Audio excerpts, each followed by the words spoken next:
சரி, திரு அக்னீஸ்வரன், ஒருங்கிணைப்பு என்று வந்தால் அந்த வெற்றியை வசமாக்கலாம் என்ற கருத்தை சொல்றாங்க. திரு பொன்ராஜன் சொல்றாரு, திரு தனியரசும் சொல்றாரு. அது எது தடுக்குது? அண்ணன் தனியரசு அவர்கள் ஒரு கட்சி நடத்துறாரு.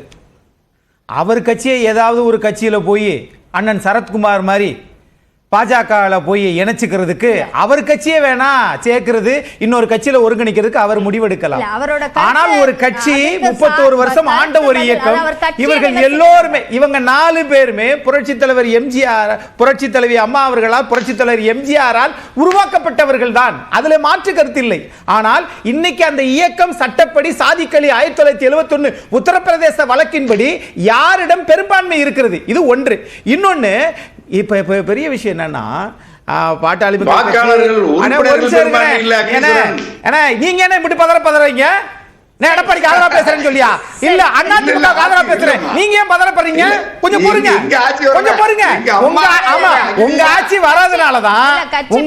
வர்றதுனாலதான் நீங்க இவ்வளவு குறைகளை வாரி தெளிக்கிறீங்க. ஒரு நிமிஷம் இருங்க, நான் என்ன சொல்றேன்னா, எடப்பாடி பொறுங்கனே, அதாவது பொறுமையாக இருந்து விசவூசியை ஏற்றுவது எப்படின்னு அண்ணன் தனியரசர் தான் கேட்டுக்கணும்.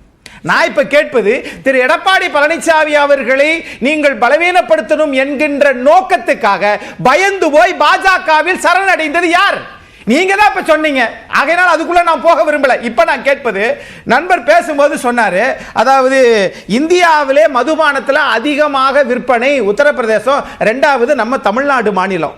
ஆனா மதுபால குடிப்பால இறந்தவங்க அதிகமா இருக்கிறது இந்தியாவிலே தமிழ்நாடு தான். ஆனா தமிழ்நாட்டில் அதிகமா குடிச்சிட்டு 10 லட்சம் கொடுக்கறாங்க. ஆனா கள்ளக்குறிச்சியில எங்கேயும் போனவங்களுக்கு இதே சென்னை மாண்புமிகு உயர்நீதிமன்றம் போக சொல்லுச்சுல, போனீங்களா? இதேதான் நீங்க நோக்கம் என்னன்னா, ஐயா ராமதாஸ் அவர்கள் குஜராத், உத்தரப்பிரதேசம் இவங்க எல்லாமே இருந்தாலும் குஜராத் தான் முதலிடம். கரெக்ட் தலைவா. குஜராத்ல அங்க சாராய கடை இருக்குது. ஆனா தமிழ்நாட்டில் மதுபானம் அரசு நடத்துது. ஆனா நீங்க 2 ஆண்டுகள்ல ஏறத்தாழ 96 பேர் செத்திருக்கிறாங்க. இதுவரைக்கும் முதலமைச்சர் போனாரா? முதலீட்டு மாநாட்டுக்கு 5000 மைல்களுக்கு அப்பால போக தெரியுது உங்களுக்கு, கள்ளக்குறிச்சிக்கு பிளைட் இல்லையோ? ஆகவே உங்கள் நோக்கம் என்பது பேசுவது சமூக நீதி, பேசுவது திராவிட மாடல், ஆனால் மக்களுடைய வரி சுமையை உயர்த்தி எல்லாம் விளம்பர மாடலாகும். இது சமூக வலைதள ஆட்சியா நடக்குது. இதுதான் உங்களுக்கு சவாலா இருக்கும் நான் நினைக்கிறேன். இன்னொரு விஷயம், அதிமுக பலமிழந்து போச்சுன்னு சொல்றவங்க எல்லாம் 31 வருஷத்துக்கு மேல ஆட்சி செஞ்சவங்க அப்படி சொல்லணும். இப்ப விடுதலை சிறுத்தைகள் ஜாதி கட்சி அப்படின்றாங்க, பாட்டாளி மக்கள் கட்சி ஜாதி கட்சினாங்க. ஆனா பெரிய ஜாதி கட்சி தெரியுமா? பாஜக தான். சரி, எல்லா சின்ன ஜாதியையும் சேர்த்து உங்களுக்கு இந்த சலுகை தருகிறோம், உங்களுக்கு அதை பார்த்தீர்களா நாங்க அள்ளி சேர்த்து விட்டோம் என்று பொறுங்கனே. நல்லது பேசும்போது கெடுக்கிறதா உங்க வேலை. ஆகையினால அமர்வுல இல்ல. சரி ரைட், அவங்க வரும்போது நான் பேசுறேன்.